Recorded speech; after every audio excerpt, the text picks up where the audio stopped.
Hello बच्चों, मैं राघवेंद्र प्रताप सिंह स्वागत करता हूं आपको इस वीडियो में।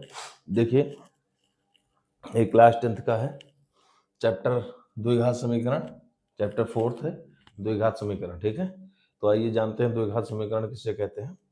ठीक है, ये हमारा ये वाला चैप्टर है, चैप्टर 4 है द्विघात समीकरण। देखो, द्विघात समीकरण का मतलब है कि px जो होना चाहिए वो 0 के बराबर, मतलब px वह बहुपद है, px वह बहुपद है जिसकी घात 2 है। ठीक है, अगर किसी दो घात बहुपद वाले को शून्य के बराबर कर दिया जाए तो उसे हम द्विघात समीकरण कहते हैं। ठीक है, जैसे x चर के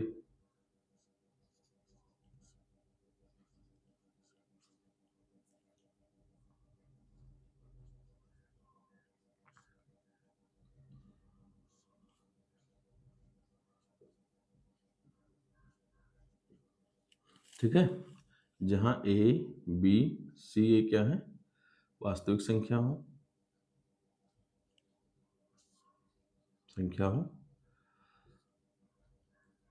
और a नहीं बराबर हो, a does not equal to 0, ये होना चाहिए। ठीक है, बहुपद और समीकरण में इतना अंतर है कि बहुपद, जैसे मान लीजिए हमने लिखा इसको x square plus 2x plus का 1, ये हो गया बहुपद, और इसको अगर शून्य के बराबर कर दोगे तो ये हो जाएगा समीकरण। तो यहाँ पर लिखा है px वह बहुपद है जिसकी घात 2 है। ठीक है, समझ में आई, बराबर 0 होना चाहिए। ठीक है, अगर घात को घटते क्रम में लिखा जाए, ठीक है, घात को अगर घटते क्रम में लिखा जाए तो वो मानक समीकरण हो जाता है। जैसे अगर लिखा हो 2x स्क्वायर प्लस का 3x प्लस का 1 बराबर 0, तो यहाँ दो x की घात 2 है, फिर 1 है, फिर ये, तो ये क्या हो गया, इसको हम कहते हैं मानक समीकरण। ये आपका मानक समीकरण होता है, मानक द्विघात समीकरण, मानक द्विघात समीकरण। ठीक है, अगर इस पैटर्न में ले जाए, पहले बड़ी फिर उससे छोटी फिर सबसे छोटी हो, तो इसे हम कहते हैं द्विघात समीकरण का मानक समीकरण। समझ में आई बात? तो ये हमारा है द्विघात समीकरण, इसी पर हम इसकी अगली एक्सरसाइज करेंगे। ठीक है, ये प्रश्नावली 4.1 है। पहला क्वेश्चन है कि जांच कीजिए कि क्या निम्न द्विघात समीकरण है। हमको बताना है कि जो दिया हुआ है क्या ये द्विघात समीकरण है। तो अगर द्विघात समीकरण है तो उसकी जो मैक्सिमम पावर होगी चर पद की, वो कितना होना चाहिए, 2 होना चाहिए। तो आइए देखते हैं। पहला है, इसको खोल दो, तो ये हो जाएगा एक्स स्क्वायर प्लस का 1 प्लस का 2x, और इधर गुणा कर दो तो 2x माइनस का 6। सबको इधर ले आओ, क्योंकि हम जानते हैं इधर 0 होना चाहिए। तो एक्स स्क्वायर प्लस का 1, और ये उधर से लाओगे प्लस का 6 प्लस का 2x और माइनस का 2x बराबर 0।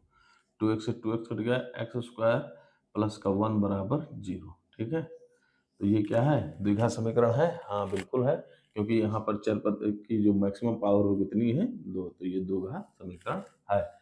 आइए इसको चेक करते हैं। ये लिखा है एक्स स्क्वायर माइनस का 2x बराबर, इधर गुणा करो, माइनस का 6 और माइनस माइनस प्लस 2x, सबको इधर ले आओ, तो एक्स स्क्वायर माइनस का 2x माइनस का 2x और प्लस का 6 बराबर 0। तो ये हो जाएगा एक्स स्क्वायर माइनस का 4x प्लस का 6 बराबर 0।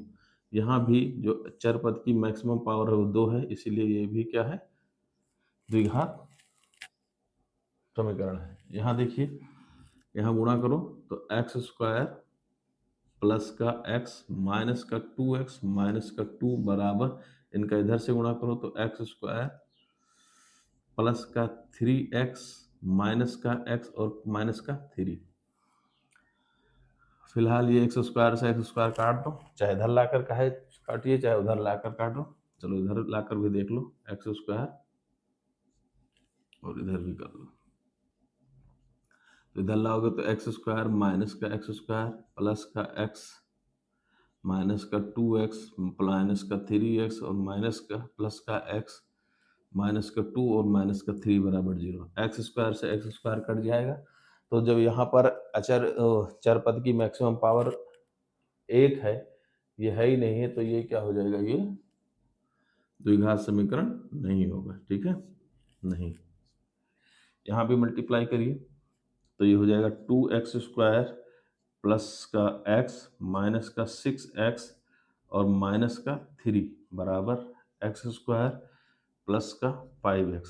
यहाँ भी अब इसको इधर ले आइए तो ये हो जाएगा 2x² माइनस का x² और ये माइनस का 6x प्लस का ये हो जाएगा माइनस का 5x और इधर से माइनस का लाओगे माइनस का 5x और माइनस 3 बराबर 0। तो यहाँ 2x² में से x² घट जाएगा तो यहाँ बचेगा x² और ये 10x माइनस 3 बराबर 0। तो यहाँ भी देख लीजिए कि x की मैक्सिमम पावर कितनी है, मतलब चर पद की मैक्सिमम पावर कितनी है, 2। तो ये द्विघात समीकरण है। यहाँ भी चेक करेंगे, इससे मल्टीप्लाई करोगे 2x² माइनस का 6x माइनस का x प्लस का 3 बराबर इसका इससे कर दोगे तो x² माइनस का x प्लस का 5x माइनस का 5, ठीक है। इधर ले आओ तो 2x² ये माइनस का, ये इधर ले आओगे तो माइनस का x² माइनस का 7x, इसको ये घटाओगे प्लस का 4x, इधर का माइनस का 4x हो जाएगा और ये प्लस का 3 है, ये उधर से लाओगे 5 बराबर 0। तो ये क्या हो जाएगा, ये x² हो जाएगा, ये 7 4 11x हो जाएगा और प्लस 5 3 8 बराबर 0। तो यहाँ भी x की पावर क्या है, ये देखिए द्विघात समीकरण है। यहाँ देख लीजिए तो यहाँ x² प्लस का 3x प्लस का 1 और ये x² प्लस का 4 माइनस का 4x, इस x² से x² कट जाएगा। यहाँ x की मैक्सिमम पावर कितनी है, 1 है, ठीक है, इसलिए ये द्विघात समीकरण नहीं होगा, ठीक है। तो जो शेष बचे हैं उसको आप लोग कर लीजिएगा। इसमें ये देखिएगा कि जहां पर x की मैक्सिमम पावर जो होनी चाहिए, जो चर पद है उसकी मैक्सिमम पावर क्या होनी चाहिए, 2। अगर 2 है तो इसका मतलब वो द्विघात समीकरण है, अन्यथा द्विघात समीकरण नहीं है। तो जो आगे जो और बच रहे हैं ये आप लोग कर लीजिएगा। ये 4.1 का दूसरा है, लिखा है निम्न स्थितियों को द्विघात समीकरण के रूप में निरूपित करना है। जो स्थितियां दी है इसको केवल आपको द्विघात समीकरण के रूप में व्यक्त करना है, ठीक है। इसको एक द्विघात समीकरण बना दीजिए, हल वल नहीं करना है। तो लिखा है एक आयताकार भूखंड का क्षेत्रफल 528 मीटर स्क्वायर है, क्षेत्र की लंबाई मीटरों में, चौड़ाई के 2 गुने से 1 अधिक है। हमें भूखंड की लंबाई और चौड़ाई ज्ञात करनी, ठीक है। इसका हमें द्विघात समीकरण बनाना है। तो हल लिखिए, ठीक है। इसमें जो कहा वो पहले सुनो। लिखा है क्षेत्र की लंबाई चौड़ाई के 2 गुने से 1 अधिक है। तो मान लो माना क्षेत्र की चौड़ाई हमने मान लिया, चौड़ाई हमने मान लिया क्या है, x मीटर है ना। तो लंबाई कितनी हो जाएगी, क्षेत्र की लंबाई कितनी हो जाएगी, देखो उसने कहा चौड़ाई के 2 गुने से, चौड़ाई के 2 गुने से 1 अधिक है, ये क्या हो जाएगी, इसकी चौड़ाई हो जाएगी, ठीक है। फिर कहा आयताकार, तो आयताकार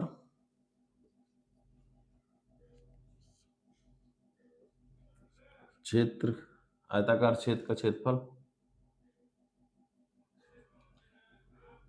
आयताकार का क्षेत्रफल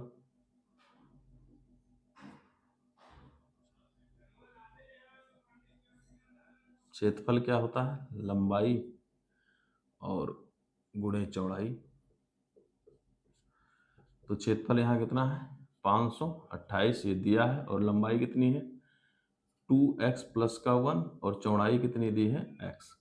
इधर मल्टीप्लाई कर लो या इधर ले सबको, तो ये हो जाएगा 2x² प्लस का x और इनको उधर ले चलो तो माइनस का 528 या बराबर 0। इसको हम ऐसे लिख सकते हैं 2x² प्लस का x माइनस का 528 बराबर 0, ठीक है। ये आपको दूसरा का दूसरा है, 2 क्रमागत धनात्मक पूर्णांकों का गुणनफल 306 है, हमें पूर्णांक याद करना है। क्रमागत मतलब क्रम से आने वाला, ठीक है। तो मान लेते हैं हल, माना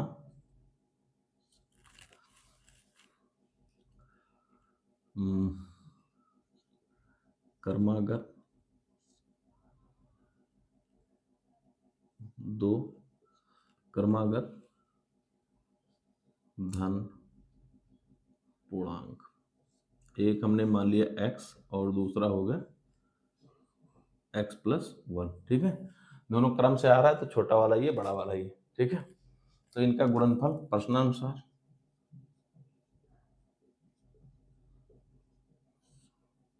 इनका गुणनफल कर दो, मतलब x का गुणा कर दो x+1 से, तो कितना आना चाहिए 306। गुणा कर दो तो x² प्लस का x और इनको इधर ले आओ माइनस का 306। ठीक है, ये हो जाएगा इसका। ये दूसरे का तीसरा है। देखिए, रोहन की माँ उससे 26 वर्ष बड़ी है। ठीक है, उनकी आयु वर्षों का गुणनफल अब से 3 वर्ष पश्चात 360 हो जाएगा। हमें रोहन की वर्तमान आयु ज्ञात करनी। ठीक है, तो हल मान लो, माना रोहन की वर्तमान आयु कितनी हो जाएगी, हमने मान लिया क्या है x वर्ष मान लिया। ठीक है, तो उनकी माँ की कितनी हो जाएगी, रोहन की माँ की वर्तमान आयु कितनी हो जाएगी, रोहन से वो 26 साल बड़ी, तो अगर इनके आयु में 26 जोड़ दें तो इनकी माँ की मिल जाएगी। ठीक है, अब कह रहा है उनकी आयु वर्षों का गुणनफल अब से 3 वर्ष पश्चात। पश्चात मतलब पहले इन दोनों को 3 वर्ष पश्चात ले चलो।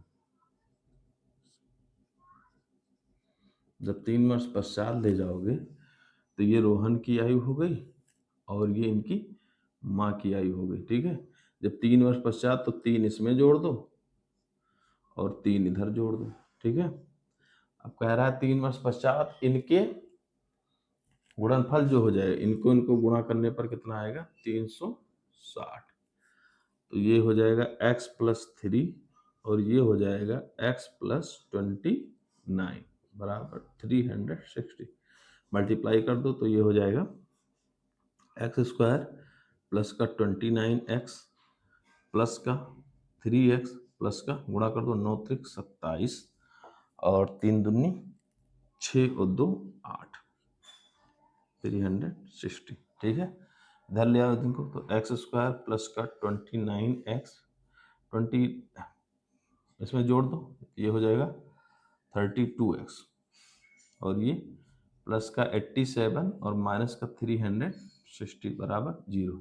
ठीक है, 360 में से 87 घटा दो तो 10 में से 7 गया 3 और 35 में से 8 गया तो 27।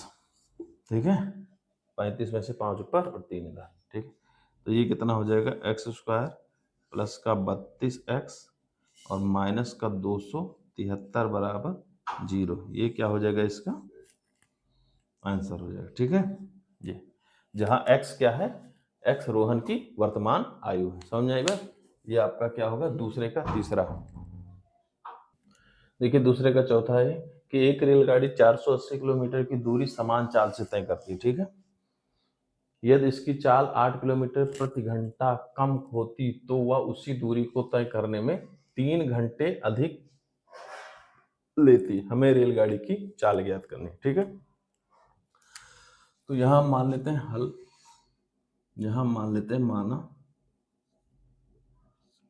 रेलगाड़ी की चाल, हमने मान लिया रेलगाड़ी की चाल x किलोमीटर प्रति आवर मान लिया। ठीक है, तो कह रहा है कि समान दूरी तय करती है यदि इसकी चाल। ठीक है, अब देखो 480 किलोमीटर की दूरी समान चाल से तय करती है यदि इसकी चाल 8 किलोमीटर प्रति आवर कम होती तो वह उसी दूरी को, अच्छा इस दूरी को तय करने में मान लीजिए जो दूरी है तुम आपकी दूरी कितनी है 480 किलोमीटर, इसको तय करने में वो कितना t समय लेती है। तो समय जो लेती है वो हमने मान लिया कितना लेती है t आवर लेती है। ठीक है, तो कह रहा है तो हम जानते हैं चाल बराबर क्या होता है दूरी बटे समय, ठीक है। तो चाल इसकी क्या है, x है, दूरी कितनी है 480 और समय मान लिया हमने t, ठीक है। ये मान लिया, इसको मान लो इक्वेशन में। दूसरी शर्त के अनुसार क्या कह रहा है कि अगर इनकी दूरी 8 किलोमीटर कम कर दें, मतलब इसमें से 8 घटा दें, तो उतनी ही दूरी, मतलब इनके चाल में अगर 8 किलोमीटर कम कर दें तो उतनी ही दूरी तय करने में वो 3 घंटा समय अधिक लेती है, ठीक है। अब इसको सॉल्व करके आपको x का मान निकालना, ठीक है। तो t की वैल्यू निकालोगे तो ये 480 अपॉन t हो जाएगा, x हो जाएगा। इसको मान लो समीकरण 1। यहां से x माइनस 8 और ये रखो 480 और t की जगह पर रख दो 480 अपॉन x प्लस का 3, ठीक है। अब इसको हल कर लो। ये लिखा है x माइनस 8 और ये लिखा है 480 और इनको हल करोगे तो ये होगा 480 प्लस का 3x और ये वाला x उठकर ऊपर चला जाएगा तो ये इधर गुणा कर दो तो x माइनस 8 और ये हो जाएगा 480 प्लस का 3x बराबर 480x, मल्टीप्लाई कर दो तो ये हो जाएगा 480x प्लस का 3x स्क्वायर माइनस का 0, 8 टाइम 64 और 8 चौक 32 और 6 38, ठीक है। और माइनस का 8 त्रिक 24x बराबर 480x। तो सबसे आगे 3x स्क्वायर को लिख लो, फिर प्लस का 480x प्लस का 480 ये कट जाएगा, माइनस का 24x का लिख लो और माइनस का 38 40 लिख लो। ये आपका चाल के टर्म में क्या हो जाएगा, इक्वेशन आएगा और यही आपकी इक्वेशन होगी। समझ में आई बात? देख लीजिए इसको। चाहो तो इसमें अगर 3 कामन लो, 3 से कट जाएगा, 8 4 12 3 15, 3 कामन ले लो तो ये हो जाएगा एक्स स्क्वायर और 8 त्रिक 24 तो x माइनस ये काट दो तो काट दो 3 कम 3 और ये 12 3 36 और 2 गया उधर तो 8 त्रिक 1280 बराबर 0। इस 3 को उधर भेज दो तो ये हो जाएगा एक्स स्क्वायर माइनस का 8x माइनस का 1280 बराबर 0, ठीक है। ये भी आंसर हो सकता था लेकिन यहाँ 3 कामन आ रहा है तो इसलिए 3 कामन लेकर उसको और सिंपलेस्ट वे में करके तभी आंसर आएगा, ठीक है। समझ में आई बात? ये आपका 4.1 समाप्त हो गई है। तो द्विघात समीकरण के बारे में आज हमने थोड़ा पढ़ा और उसके बाद ये देखिएगा, पसंद आएगा तो वीडियो को लाइक कर दीजिएगा।